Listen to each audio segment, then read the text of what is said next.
हम में से शायद ही कोई ऐसा होगा जिसने बचपन में अकबर बीरबल की कहानियाँ पढ़ी या सुनी ना हो। अकबर के दरबार के 9 रत्नों में से प्रमुख बीरबल थे और बादशाह अकबर के सबसे चहेते भी।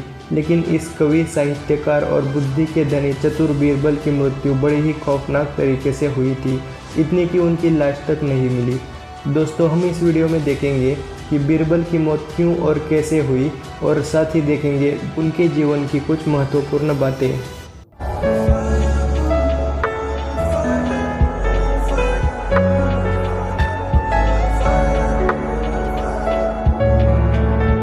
दोस्तों, बीरबल का जन्म 1528 में आज के एमपी स्टेट में सोन नदी के तट पर बसे एक गांव में हुआ था और बीरबल का बचपन का नाम था महेश दास। और बीरबल हिंदी, संस्कृत और फारसी इन भाषाओं में पारंगत थे।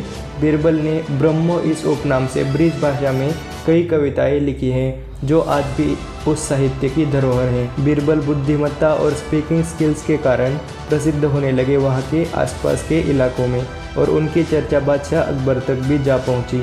तो अकबर ने बीरबल को अपने दरबार में कविराय तथा बीरवर की उपाधि दे दी, और फिर ये बीरवर नाम बीरबल में कन्वर्ट हो गया और तभी से लोग इन्हें बीरबल बुलाने लगे। वो राजा बीरबल के नाम से भी जाने जाते थे।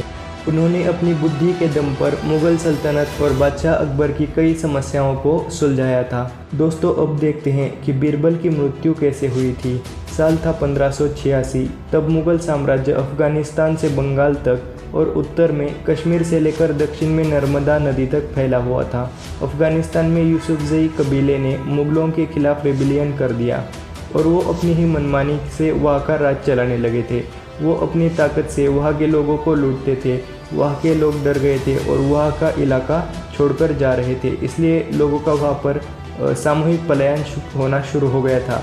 तो इस वजह से अकबर ने अपने सरदार जैन खान कोका के नेतृत्व में मुगल सैन्य दल को अफगानिस्तान में भेजा था। मुगल सेना उस जगह पर पहुंची, लेकिन अफगानी जो कबीले थे, यूसुफजई कबीले, उन लोगों ने इनके साथ आमने सामने वाला युद्ध ना खेलते हुए गुरिल्ला टैक्टिक्स का उपयोग किया और वो सामने न आकर छुप के वार करने लगे। और उन लोगों को वहाँ के रीजन की जो पूरी जानकारी थी और मुगल सेना वहाँ पर नहीं थी, और इसी का नतीजा ये हुआ कि मुगल सेना लड़ते लड़ते थक गई और अकबर ने फिर उनके सपोर्ट के लिए बीरबल के नेतृत्व में 8000 सैनिकों को और भेजा अफगानिस्तान में। बीरबल बुद्धिमान तो थे, लेकिन उनके पास युद्ध कौशल नहीं था कोई, या फिर युद्ध का कोई अनुभव नहीं था।